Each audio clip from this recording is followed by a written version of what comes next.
ఇక శ్మశానంలో సంచారం చేస్తాడే అని అంటారు. మరణాన్ని అంగీకరించిన వాడే జీవితాన్ని నిజంగా ఆస్వాదించగలడు. ఫైనల్ ట్రూత్ డెత్ అని ఒప్పుకున్నప్పుడే మన భయాలు తగ్గుతాయన్నమాట.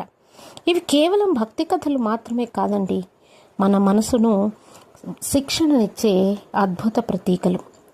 ఈ ప్రతీకాలన్నీ పురాణాల్లో ఈ పాఠాలని మన మనసులో నిలుపుకుని జీవితాన్ని సాగించాలి. ఇకపోతే ఆయన చేతిలో త్రిశూలం 3 మొనలతో ఉంటుంది. అది కేవలం ఆయుధం కాదండోయ్, 3 శక్తుల సమతుల్యతకు గుర్తు. 3 కాలాలు అంటే గతం, వర్తమానం, భవిష్యత్తు. గతాన్ని అంగీకరించి వర్తమానంలో నిలిచి భవిష్యత్తుని సృష్టించుకోమని చెప్పకనే చెబుతుంది. ఇకపోతే 3 గుణాలు, సత్వం, రజసం, తమసం.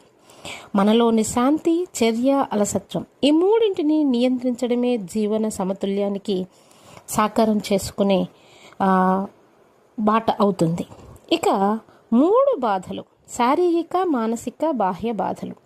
వీటన్నిటిని ఎదుర్కొనే అంతర బలాన్ని సాధించమని త్రిశూలం చెప్పకనే చెబుతుంది.